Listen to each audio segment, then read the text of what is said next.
এই প্রচণ্ড গরমে আত্মা এবং মন ঠান্ডা করার মতো একটা ডেজার্ট বানিয়ে নিলাম। আর এই ডেজার্টটা বানাতে কিন্তু খুব বেশি কিছু লাগে না, শুধু ডিম, দুধ আর চিনি হলেই এত মজাদার একটা ডেজার্ট তোমরা তৈরি করে নিতে পারবে, যেটা নাকি বাচ্চাদের টিফিনে দিলে বা বাচ্চারা যখন স্কুল থেকে ফিরবে বাসায় বা হাজব্যান্ড অফিস থেকে বাসায় ফিরবে তখন এরকম একটা ডেজার্ট সামনে দিলে খেয়ে একদম মন ভরে যাবে এবং দিল ঠান্ডা হয়ে যাবে, এবং বাসায় গেস্ট আসলেও কিন্তু তাদের দিলে তারা ভীষণ খুশি হয়ে যাবে। তাহলে এই রেসিপিটা করতে আমার কি কি লাগবে চলো দেখে নেই। এখানে লাগছে প্রথমে আমার ডিম। এটা রুম টেম্পারেচারের ডিম, এটা ফ্রিজের ডিম হলে কিন্তু একদমই হবে না, একদম নর্মাল টেম্পারেচারের 3টা ডিম লাগবে আমার। 3টা ডিম ভালোভাবে ফেটিয়ে নিচ্ছি। 3টে ডিমই ফেটিয়ে নিচ্ছি। ফেটিয়ে নিয়ে এখানে চিনি অ্যাড করব আমি। যে যেমন মিষ্টি খাও সেরকম মাপের চিনি এখানে দিয়ে দিতে পারো। আমি 1/3 কাপ চিনি দিয়ে দিচ্ছি। চাইলে তোমরা 1/2 কাপ এখানে দিতে পারো যারা একটু মিষ্টি বেশি খাও। 1/3 কাপ চিনি, সামান্য একটু ভ্যানিলা এসেন্স দিয়ে দিলাম ফ্লেভারটা খুব সুন্দর আসার জন্য। এখানে তোমরা যে কোনো ফ্লেভারে কিন্তু বানাতে পারো।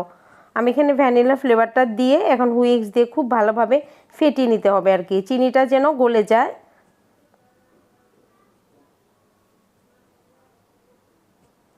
এখন দুধ দিয়ে দিচ্ছি এখানে 1/4 কাপ দুধ, 3/4 কাপ মানে চতুর্থ কাপ দিয়ে 3বার আমি দিয়েছি। 1/4 কাপ দিয়ে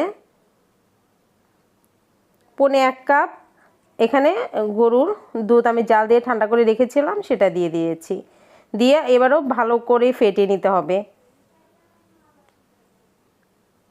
ফেটিয়ে নিয়ে যে বাটিতে আমি এই পুডিংটা বসাবো, ডেজার্টটা বসাবো, সেই বাটিতে কিন্তু এই যে ছাকনা রেখে ছাকনা দিয়ে ঢেকে দিতে হবে। ঢেকে দিয়ে এখন এই যে স্টিমে বসিয়ে দেবো আমি। পাতিলে সামান্য একটু পানি নিয়েছি, খুব বেশি পানি দেওয়া যাবে না, একদম বাটির তলানিতে যেন পানিটা স্পর্শ করে এরকম টাইপ করে পানি দিতে হবে। বেশি পানি দেওয়া যাবে না, তাহলে কিন্তু পানি বাটির মধ্যে চলে যাবে। ঢাকনা দিয়ে ঢেকে স্টিমে আমি 15 মিনিট রেখেছিলাম। 15 মিনিট পর ঢাকনা খুলে যে চেক করে দেখলাম একদম হয়ে গেছে। এখন আমি বাটিটা চুলাটা বন্ধ করে দিয়ে বাটিটা নামিয়ে রাখবো।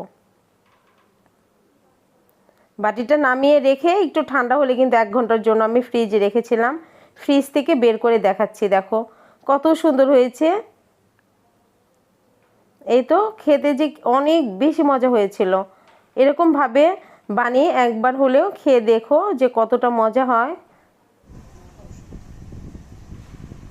বাচ্চারা তো এই যে দুধ খেতে চায় না, আবার অনেক সময় দেখা যায় ডিমও খেতে চায় না। এভাবে যদি ডেজার্ট বানিয়ে ঠান্ডা করে ফ্রিজে রেখে ঠান্ডা করে এই গরমে দাও, ওরা চেটে পুটে খেয়ে নেবে। ওদের দুধ ডিম সব কিন্তু খাওয়া হয়ে যাবে। আশা করছি রেসিপিটি তোমাদের কাছে অনেক বেশি ভালো লাগবে।